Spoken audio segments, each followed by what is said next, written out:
Wow, it's the Grave Games. I'm going to talk about comparing these two today and see which one might fly your fancy. Let's start with the basics. Frostgrave. This is a second edition. There is a ton of supplements out here for it because you can use first edition supplements with some tweaks, but there is so much content for this. There's a drastic amount of lines out there. Reaper Bones has miniatures. Frostgrave from North Star Games, extensive line. There's plenty of fantasy miniatures all over the place. D&D. If you got a lot of Descent board game or any of the other dungeon crawls, you have miniatures ready to go already for this. That's Frostgrave. Sci-fi. Imperial Star Saga, Legion, 40K, Kill Team, Dead Zone. You got miniatures ready to go for this. If you have a preference in settings, go with your preference. If you're a fantasy person, Frostgrave. If you're sci-fi, Stargrave. Let's get to the next part. They're both led by a leader. Wizard, Captain. Wizard. Not combat oriented, but lots of magic spell abilities. You might be able to do some combat stuff, but that's not your focus. Spells, spells, spells. Stargrave. There is kind of some magic, like the Mystic, and there's like another one that can do some, the Psionic, that kind of have like spelly stuff. But otherwise you got a cyborg, robotics expert. You can do the body morph, so basically you've been gene manipulation, variety of leaders. Secondary leader, apprentice, first mate.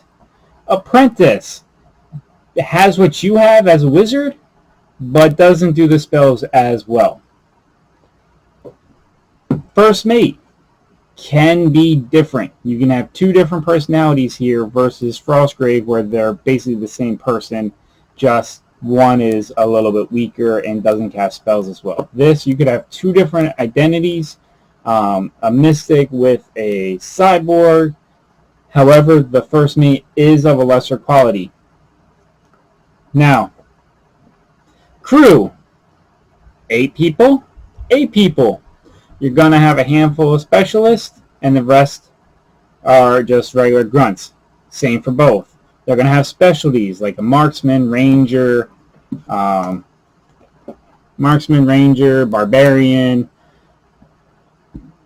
So, fighting, some healing in there. So yeah, you have some variety there. In here, do you want weapons people, or do you want loot breakers? And I'll talk about that in like a little bit more. So in this one, how you tailor your crew really matters, because you're going to want to make sure you can get into the loot. Where this, you want to make sure you can get the loot away. Thieves, and what's the other one? Mind blank. But people with high movement. So building the crew, very similar as far as cost and how that's broken up. Just comes down to here, you want to have snake people, have a snake warband. But just know that what you are really has no impact on how they fight. So this is more for appearance. In Stargrave, you're either a human or robot. It matters. Robots are immune to some things where they're susceptible to other things. So you gotta, when you build a crew, do you want to have, well, I'm prepared to take down any robot that comes my way. Well, what happens if you only face humans? Oops. So you got to weigh out anti-robot, anti-human factors. So a little bit more, a little strategy there, not just straight pick your crew. Okay. Loot. Frostgrave. Loot's on the board. Just walk over, check it, make sure it's not false loot, nothing bad happens, or something happens, and get it off the board. Stargrave. Physical loot, digital loot. Spread out on the board. This one, you gotta break and get access to it first. So having someone who can break locks, hack, very important. If you can't break it open, you can't move it. Big difference here too is physical loot slows you down, digital loot does not. Where in Frostgrave, everything's physical. Random encounters, creature encounters, very fantasy based, sci-fi based.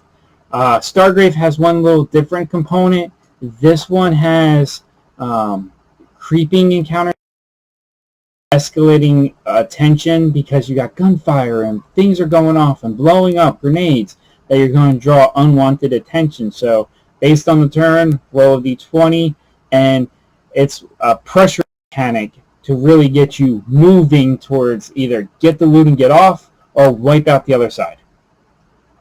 Combat. Both are very similar. D20s. You're going to be basing off your shooting and fighting stats. Very similar. Stargrave, it's sci-fi, so you're shooting a lot. Everyone's got guns. Melee, but lots of guns, lots of shooting, lots of action. Frostgrave, archers, magicians, crossbowmen are your only range. So you gotta get up in people's faces and do the attacking, which means also the monsters in here usually aren't shooting ranged weapons. So you have a little bit more forgiveness to get around. Stargrave, ranged weapons on the monsters, shooting, lots of attackiness. So keep that in mind. If you are looking for a friendly game, Frostgrave, you can literally get on the board and like, I'll do this, move off. Mind your own business, mind my own business, I'll attack wandering monsters. Fully possible. Stargrave, everything's in range and you're trying to push towards those loots.